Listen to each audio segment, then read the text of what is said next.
चरित्र है राम की मैया कौशल्या का। और आजकल कलयुग की मैया होती बोले कौन कैकेयी कौन सुमित्रा, अरे मेरे सामने लाओ, अभी महाराज एक ही ईंट में उसका सर फोड़ दूंगी, मेरे लाल को बन भेज रही है, खुद क्यों नहीं चली जाती। ये राम जी की मैया का चरित्र है।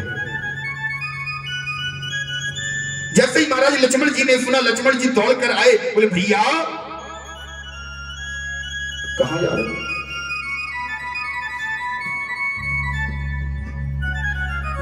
राम जी ने कहा लक्ष्मण मुझे पिताजी ने वन का राज दिया है, मैं वन में जा रहा हूं। बोले भैया केवल आप।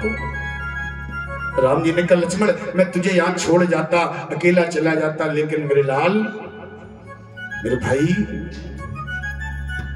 भरत शत्रुघ्न यहां है नहीं, मैं माता पिता की जिम्मेदारी का भार तुझे देकर जा रहा हूं। बहुत समझाया लक्ष्मण जी को, बहुत समझाया, लक्ष्मण जी नहीं माने। महाराज लक्ष्मण जी अपनी माता सुमित्रा और पत्नी उर्मिला से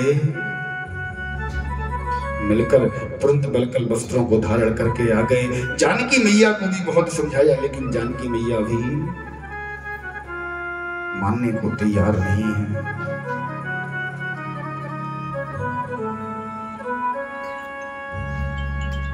कौशल्या मैया रोक रही हैं, सुमित्रा मैया रोक रही हैं कि हे जानकी तुम केवल राम और लक्ष्मण को जाने दो, तुम्हारा वन में कोई काम नहीं, तुम यहां रहो। लेकिन जानकी मैया एक ही बात कहती हैं कि मां पति ही देवता पति ही ईश्वर, पति ही है भगवान, पति बिन सूना है संसार। मैया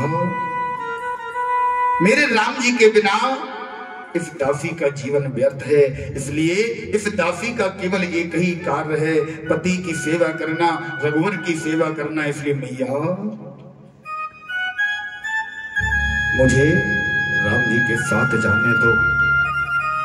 अच्छा देखो महाराज कैकेयी मैया ने वरदान मांगा, तापस बेश विशेष उदासी, और 14 वर्ष राम वनवासी। वरदान किसके लिए मांगा, वनवास किसके लिए मांगा, किसके लिए मांगा, राम जी के लिए। जानकी मैया के लिए तो नहीं मांगा, लक्ष्मण के लिए तो नहीं मांगा, फिर ये तीनों क्यों गए। चौपाई पर नजर डालिए, बोले तापस बेश विशेष। शेष कौन है, कौन है शेष, शेषावतारी लक्ष्मण। तापस बेश विशेष दासी। दासी कौन है राम जी की, जानकी मैया। तीनों के लिए वनवास मांगा, इसीलिए गोस्वामी बाबा ने लिखा तापस बेश विशेष उदासी। 14 वर्ष राम वनवासी। 14 वर्षों का ही वनवास क्यों मांगा मैया ने, क्योंकि महाराज 14 वर्षों तक राम जी को ताड़का को अयोध्या का राज्य देना था। 14 वर्षों तक उसने बताया था कि क्या कारण था। 14 वर्ष का ही वनवास मांगा, 10 का नहीं मांगा, 13 का नहीं मांगा, 15 का नहीं मांगा। महाराज जैसे ही तीनों भाई, दोनों भाई और जानकी मैया बन के लिए जा रहे हैं, कैकेयी मैया सामने आ गई एक थाल में बलकल वस्त्रों को लेकर। बोले राम तुमने शायद मेरा वरदान सुना नहीं। बोले क्या भैया, हमने कहा तापस वेश विशेष उदासी, अब ये जानकी श्रृंगार में जा रही है, इन वस्त्रों में जा रही है, राजकीय वस्त्रों में जा रही है। जैसे ही सुना कौशल्या मैया ने दौड़कर अंदर से आई। इधर जानकी मैया उस थाल में से बलकल वस्त्रों को उठा रही थी। जानकी मैया का हाथ पकड़ लिया कौशल्या मैया ने, बोली बेटी, हे सिए तुम्हारा पहले तो वन में ही जाना अनुचित है। हे जानकी, तुम्हारा पहले तो तुम नहीं मान रही हो, अपनी जिद अपने स्वभाव के कारण, राम जी से प्रेम के कारण तुम अगर नहीं मानती हो तो वन में चली जाओ, लेकिन तुम्हारा वन में जाना उचित नहीं है। लेकिन जानकी, जाती भी हो तो हठ पूर्वक तपस्विन बन जाना अनुचित है। जानकी, तुम्हारा पति तुम्हारे सामने खड़ा है, तुम एक सौभाग्यवती स्त्री हो, और सौभाग्यवती स्त्री होकर तुम अपना श्रृंगार उतार रही हो, तुम अपने देह पर ऐसे बलकल वस्त्रों को धारण कर रही हो। बेटी, मेरी तुमसे एक प्रार्थना है कि वन में जाकर चाहे जैसा तुम अपना बेस बना लेना, तपस्विन बनना, जोगिन बनना, या अंग भभूत रमा लेना, पर हम बूढ़ों के आगे तो ऐसे ही बनी रहो बेटी। ये मेरी जानकी, ये सीते, हमारी तुमसे प्रार्थना है, तपस्विन बेस जो धारोगी, ये नेत्र देख ना पाएंगे। मेरा पुत्र मेरे सामने खड़ा है, तुम्हारा पति तुम्हारे सामने खड़ा है, और पति के होते हुए भी तुम तपस्वी वेश धारण करोगी। तुम एक तपस्विनी का वेश धारण करके बलकल वस्त्रों को पहन के, आभूषणों को, श्रृंगार को उतार कर तुम हमारे सामने जाओगी। वन में जाकर तुम चाहे कुछ बन जाना, लेकिन मेरे सामने। महाराज, सुमित्रा मैया आई। सुमित्रा मैया ने समझाया, बोला बेटी, अगर तुम्हें अपने पति के अनुरूप वस्त्र पहनने हैं, अगर तुम्हें तपस्वियों के अनुरूप वस्त्र पहनने हैं, तो वस्त्रों को पहन लो, लेकिन श्रृंगार मत उतारो, आभूषण मत उतारो। और माताओं, हमारी भी आपसे इस व्यासपीठ के माध्यम से, व्यासपीठ से प्रार्थना है, पति अगर है, भगवान ना करे, विधाता ना करे, ऐसा दिन किसी माता को देखना पड़े, लेकिन जब तक पति है, ये भगवान के द्वारा, मैया गिरिजा के द्वारा दिया हुआ सौभाग्य है। अगर आप सौभाग्यवती हैं तो अपने श्रृंगार को कभी अपने आप से दूर ना करें।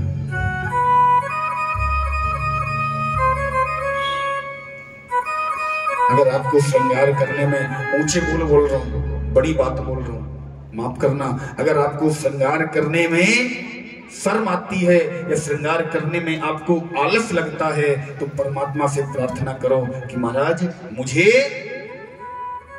इस जन्म में स्त्री बना दिया, अगले जन्म में पुरुष बना देना, क्योंकि मैं श्रृंगार करने में शर्म आ रही है। अरे श्रृंगार तो स्त्री की महाराज शोभा है, इस परमात्मा का बहुत बड़ा आशीर्वाद है। एक भजन भी गाती हमारी माताएं, मैं जब तक रहूं मैं सुहागन रहूं, और श्रृंगार को उतार कर नीचे रख दिया। श्रृंगार नहीं कर रहे हो तो मैया से वरदान मांग रहे हो, मैया जब तक रहे हम सुहागन रहे।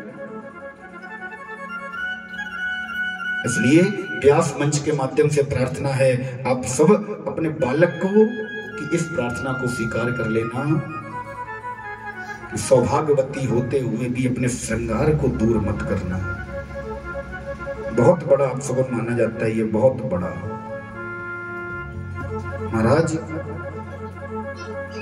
आज जानकी मैया के साथ, राम जी के साथ लक्ष्मण जी जानकी मैया बन के लिए जा रहे हैं। दशरथ जी को कुछ नहीं पता। दशरथ जी जैसे पता नहीं दैव योग से महाराज जैसे ही पता चला कि आज जानकी और लक्ष्मण भी राम के साथ जा रहे हैं, दरवाजे से निकल रहे हैं, पीछे से दौड़ते हुए आए। राम राम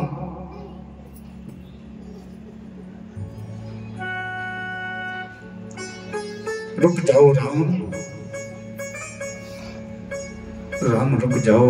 राम जी दौड़ कर गए, तो अपने पिताजी को उठाया, सीने से लगा लिया। बोले पिताजी हम केवल आपके वचन की रक्षा,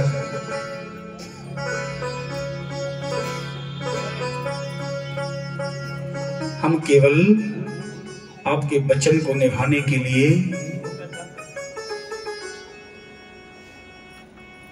आपके केवल वचन को निभाने के लिए वन में जा रहे हैं। और पिताजी 14 वर्षों के बाद वचन को निभाने के बाद हम पुनः आपके पास आ जाएंगे, तब तक आप मुझसे एक वादा करो, आप अपने आप को संभाल कर रखोगे। कल ही भरत को बुला लो और अपने पहले वरदान का भी निर्वहन करो। दशरथ जी ने जिस समय ये देखा कि अब राम रुकने वाले नहीं है, सुमंत को बुलाया। बोले सुमंत, राम वन में घुस जाएगा तो मुझ पर एक एहसान करोगे? सुमंत ने हाथ पकड़े, बोले राजन, हे भैया, मैं सदैव आपके चरणों में बैठा हूं, आपके हाथ सदैव मेरे सर के ऊपर रहे हैं, इसलिए हे दशरथ जी इन हाथों को मेरे सामने जोड़िए मत। क्या करना है आपके लिए? बोले राम, लक्ष्मण और सीता को लेकर तुम स्वयं रथ लेकर वन में जाओ और कुछ दिन वन में रुककर वापस ले आना। समझा बुझा कर किसी भी प्रकार वापस ले आना। 2-4 दिन वन के कष्ट को झेलेंगे, सहेंगे तो स्वयं तुम्हारे साथ आ जाएंगे। इसलिए सुमंत, ये एक एहसान तुम मुझ पर कर देना, राम को वापस ले आना। महाराज सुमंत जी आंखों में आंसू भरकर आज अपने रथ को तैयार कर रहे हैं। किस मुख से हृदय पर पत्थर रखकर अपने रथ पर राम लक्ष्मण सीता को बिठाकर वन में छोड़ने के लिए तैयारी कर रहे हैं। राजमहल के दरवाजे से बाहर निकले, सारे प्रजावासी एकत्र हैं, सारे नगरवासी एकत्र हैं। राम जी को जैसे ही इन वस्त्रों में देखा, महाराज जो जिस हालत में था उसी हालत में खड़ा है, अवाक रह गया। राम, अरे जिसके सर पर मुकुट होना चाहिए था उसके सर पर जटाओं का मुकुट बंधा है, उसने जटा जूट धारण कर रखा है। जिसकी देह पर पीतांबर होना चाहिए था वो बलकल वस्त्रों में जा रहा है।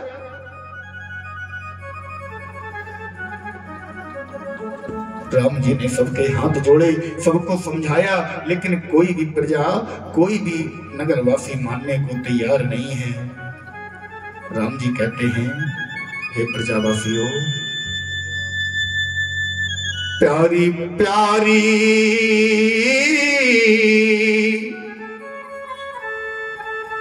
अपनी जन्मभूमि को प्रणाम करते हुए राम जी कह रहे हैं, प्यारी प्यारी जन्म भूमि माई, हम तो जाते हैं 14 बरस को। प्यारी प्यारी जन्म भूमि माई, हम तो जाते हैं 14 बरस को। प्यारी प्यारी जन्म भूमि माई, हम तो जाते हैं 14 बरस। प्यारी प्यारी जन्म भूमि माई, हम तो चाहते हैं 14 बरस को। प्यारी जन्मभूमि माई, हम तो चाहते हैं 14 बरस को। प्यारी प्यारी जन्मभूमि माई, हम तो चाहते हैं 14 बरस को। प्यारी प्यारी जन्मभूमि माई, हम तो चाहते हैं 14 बरस को। सत्य की फेर देंगे दुहाई, सत्य की फेर देंगे दुहाई, हम तो चाहते 14 बरस को। हम तो चाहते हैं 14 बरस को। प्यारी प्यारी जन्मभूमि माई, हम तो चाहते 14 बरस को। ओ प्यारी प्यारी जन्मभूमि माई, हम तो चाहते हैं 14 बरस को।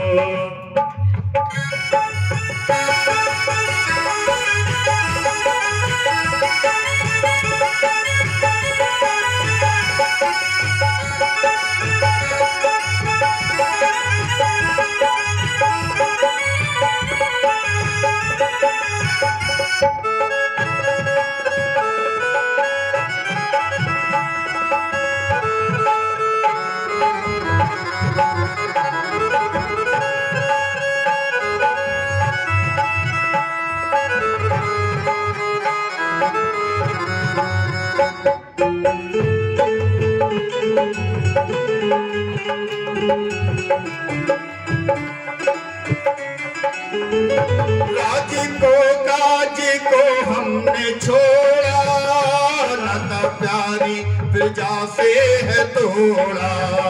राज को काज को हमने छोड़ा, प्यारी प्रजा से नाता है तोड़ा। राज को काज को हमने छोड़ा, नाता प्यारी प्रजा से है तोड़ा। राज को काज को हमने छोड़ा, प्यारी प्रजा से नाता है तोड़ा। सत्य की फेर देंगे दुहाई, सत्य की फेर देंगे दुहाई, हम तो चाहते 14 बरस को। 14 बरस को। प्यारी प्यारी जन्मभूमि माई, हम तो चाहते 14 बरस को। ओ प्यारी प्यारी जन्मभूमि माई, हम तो चाहते हैं 14 बरस को।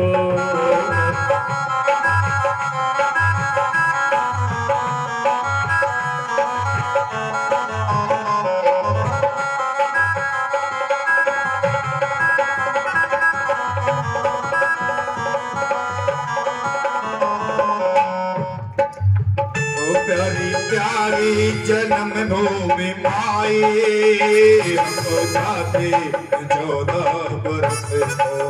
ओ प्यारी प्यारी जन्मभूमि माई, हम तो चाहते हैं 14 बरस को। हमको चाहते 14 बरस को। हम तो चाहते हैं 14 बरस को। हो जाते 14 बरस। महाराज प्रजा को समझाया, प्रजा को जैसे तैसे समझाया और समझाकर आज राम जी दशरथ जी को रोता हुआ छोड़कर, कौशल्या मैया को रोता हुआ छोड़कर, सुमंत भैया के सुमंत मंत्री के रथ में सवार होकर आज दशरथ जी के पुत्र रघुवर दयाल रघुकुल शिरोमणि राम जी सरकार मैया जानकी के साथ भ्राता लक्ष्मण के साथ रथ में सवार होकर चले जाते हैं।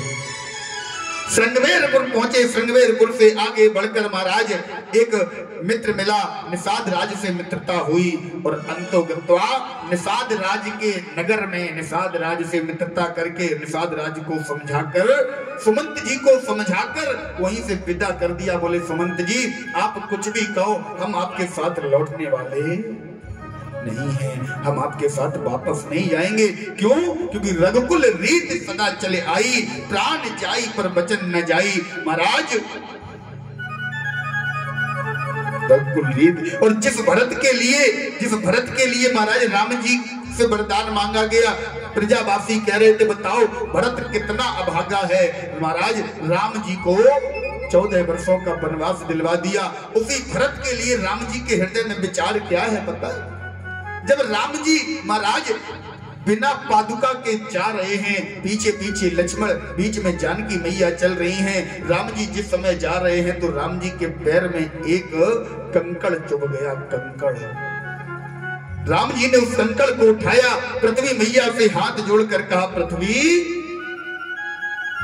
देख पृथ्वी, तेरे अंदर जितना पथरीलापन हो, जितना ककड़ीलापन हो, तू जितनी कठोर हो सकती है ना, आज मेरे रास्ते पर हो जा। मैं आज वन में जा रहा हूं, मैं तेरे ऊपर बिना पादुका के चरण रख रहा हूं। तेरे अंदर जितनी कठोरता है तू मेरे सामने प्रदर्शित कर दे, मेरे लिए तू कठोर हो जा। लेकिन पृथ्वी मेरी हाथ जोड़कर प्रार्थना है, जिस समय मेरा भरत मुझसे मिलने आए तो नील कमल की पंखुड़ी की भांति कोमल हो जाना। मेरे भरत को एक भी कंकड़, एक भी कांटा, एक भी ठोकर नहीं लगनी चाहिए। पृथ्वी ने पूछा प्रभु ऐसी बात क्यों कर रहे हो? अरे जिसके कारण आप वन में जा रहे हो उसके लिए ये भाव। अरे पृथ्वी तू नहीं जानती, मैं वन में जा रहा हूं, मुझे ठोकर लगेगी, मुझे कंकड़ लगेगा, मैं सहन कर लूंगा। उस ठोकर के कारण, उस पत्थर के कारण, उस कंकड़ के कारण, कांटे के कारण केवल मेरा पैर विदीर्ण होगा, और वही कंकड़, वही ठोकर, वही कांटा अगर भरत को लगेगा तो मेरा हृदय विदीर्ण हो जाएगा। मेरा भरत सोचेगा बताओ मेरे भैया बिना पादुका के इस पग से, इस पथरीले रास्ते से होकर वन में गए, मेरा हृदय विदीर्ण हो जाएगा पृथ्वी। इसलिए तुझमें जितना कोमलता हो तो उस दिन के लिए बचा के रखना। आज तू कितना भी कठोर हो जा, मुझे कोई परवाह नहीं। ये भाव है राम जी का भरत के लिए, उस भरत के लिए जिसे पूरी प्रजा दोषी बता रही है, उस भरत के लिए राम जी का ये भाव है। महाराज आज श्रृंगवेरपुर से थोड़ा सा आगे बढ़े, रास्ते में एक नदी पड़ती है आगे बढ़ने के लिए, जिसका नाम है गंगा। बड़ा ही सुंदर प्रसंग है। आज भगवान गंगा मैया के पावन तट पर आकर खड़े हो जाते हैं। महाराज राम जी का मित्र निषाद राज गुह राम जी के साथ है। बड़ा सुंदर प्रसंग है। आइए गोस्वामी बाबा ने बड़ा सुंदर चौपाई में वर्णन किया। बोले मांगी नावो, रामचरितमानस का सबसे सुंदर एक भक्त और भगवान की तर्क का प्रसंग, बहुत सुंदर प्रसंग है। बोले मांगी नावो न के बटवाना, मांगी नावो न के बटवाना, मांगी नाव न के बटवाना, मांगी नावो न के बटवाना, मांगी नाव न के बटवाना, कहो तुम्हारो मरम मैं जाना, कहो तुम्हारो मरम मैं जाना, कहो तुम्हारो मरम मैं जाना, कहती तुम्हारी मरनी मैं जाना।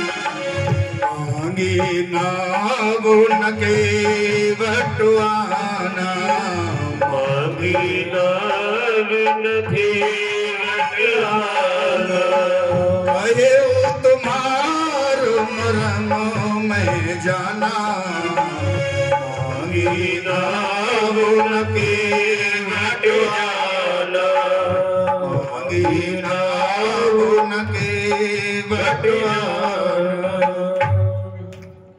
गोस्वामी बाबा लिख रहे हैं, चौपाई पर विशेष ध्यान मत आओ, बहुत सुंदर प्रसंग है। चौपाई में लिख रहे हैं, मांगी नाव न केवट आना।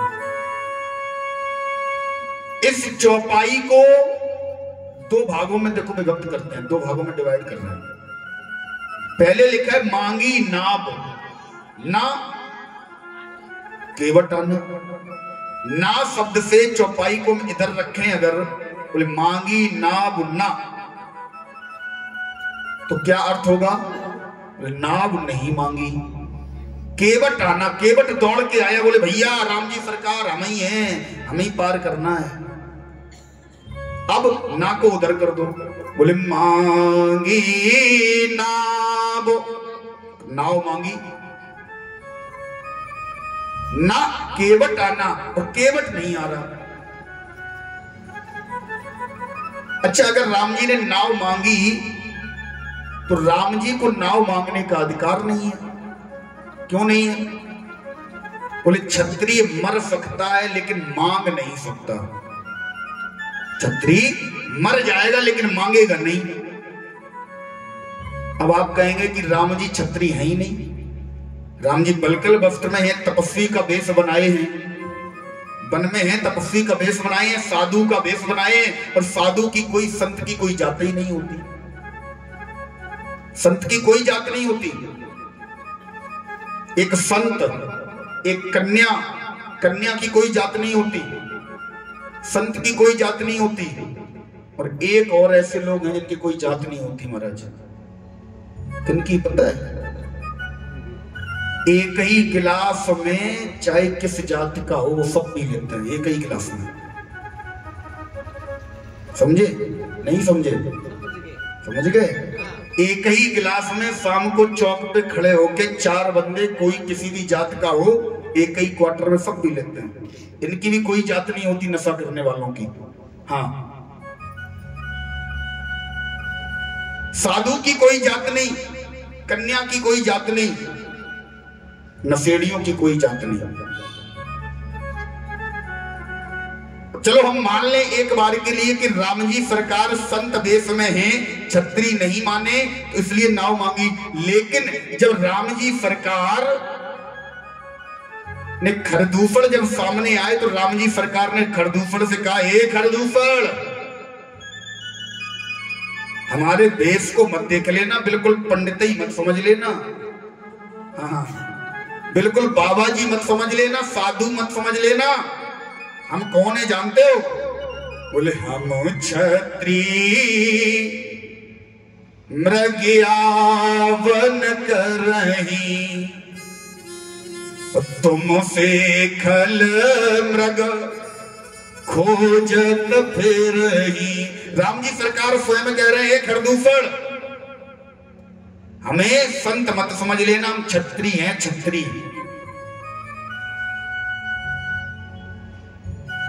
और दूसरा प्रमाण दें, जिस समय हनुमान जी आए, हनुमान जी ने देखा, बोले भेष तो महाराज आपका संत का है, लेकिन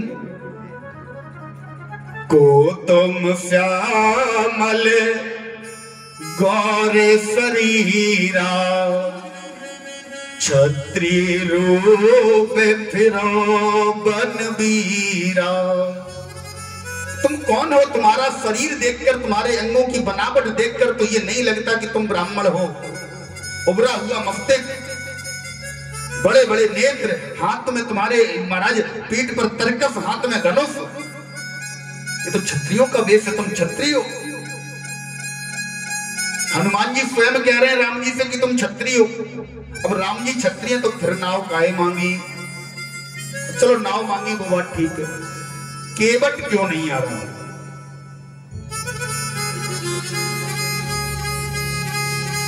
केवट क्यों नहीं आ रहा?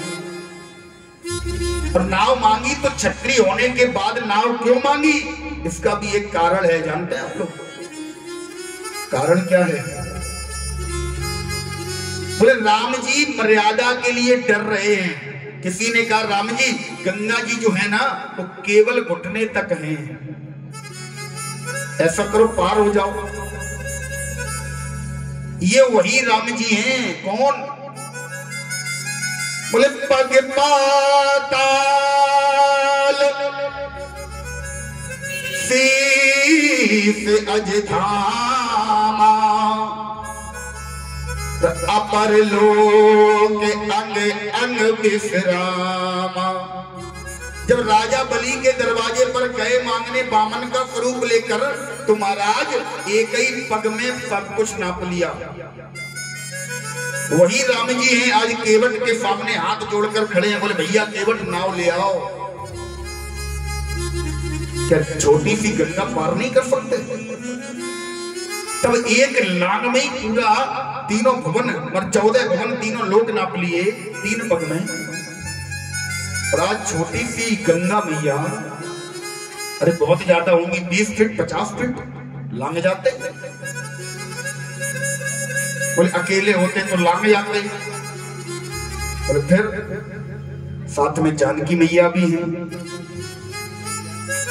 लिखते हैं पूज्यपाद राजेश्वरानंद जी, जानकी मैया है, लक्ष्मण भैया है, कोई बात नहीं।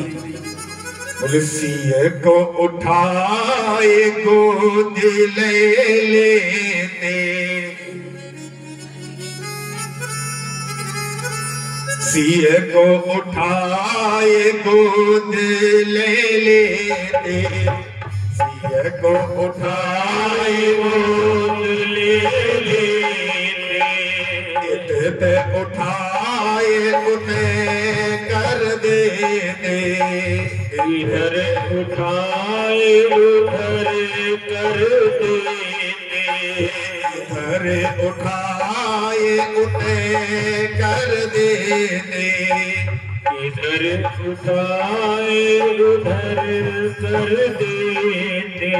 जानकी मैया पार हो जाती, लेकिन और भी तो साथ में लक्ष्मण। बोले कर गए लखन लगौते पारा, कर गए लखन लगौते पारा, जाते उतर गंगे बापारा, जाते उतर गंगे बापारा।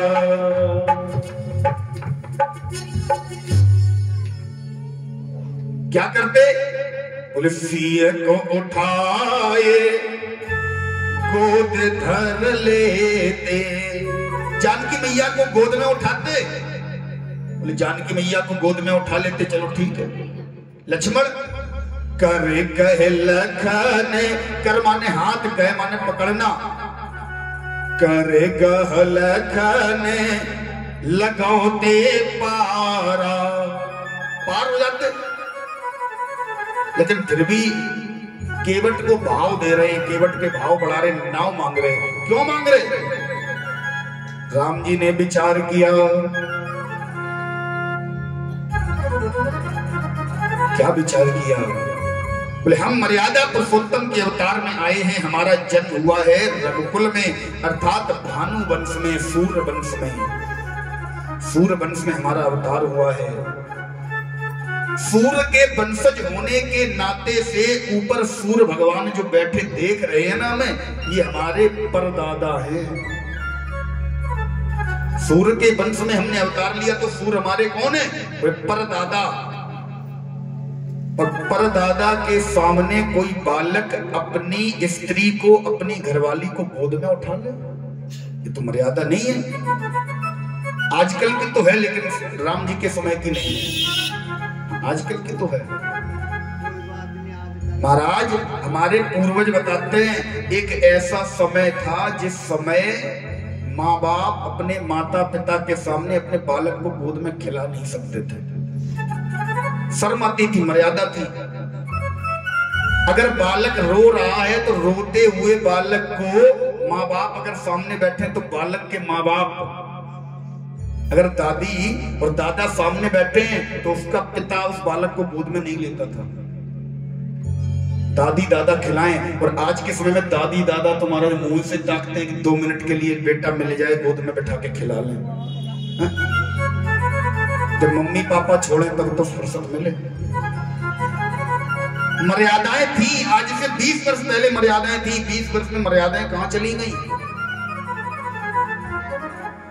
बोले महाराज हमारे हाथों में ये बुद्धि बिगाड़ केंद्र का जो यंत्र जो है ना, हमारे हाथों में बुद्धि बिगाड़ केंद्र है ये,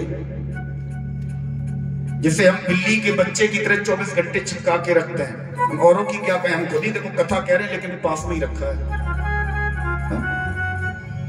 ये फोन और टीवी, ये बड़ा ही सुंदर एक दान पवन की ढाबड़ा वाले की ओर से 1100 रुपए का प्रदान हुआ है। राघवेंद्र सरकार सदैव उनके भंडारे भरे रखें और अन्य दानदाता भी अपना दान इस आयोजक मंडल तक अवश्य पहुंचाएं। जय श्री राधे, जय श्री श्याम, बोलो सीताराम। महाराज राम जी सरकार ने सोचा कि ऊपर सूर्य भगवान हमें देख रहे हैं, सूर्य भगवान हमारे परदादा हैं, और सूर्य भगवान के सामने, अपने परदादा के सामने हम अपनी स्त्री अर्थात जानकी को गोद में नहीं ले सकते, तो इसलिए हम गंगा जी को लांग कर पार नहीं कर सकते।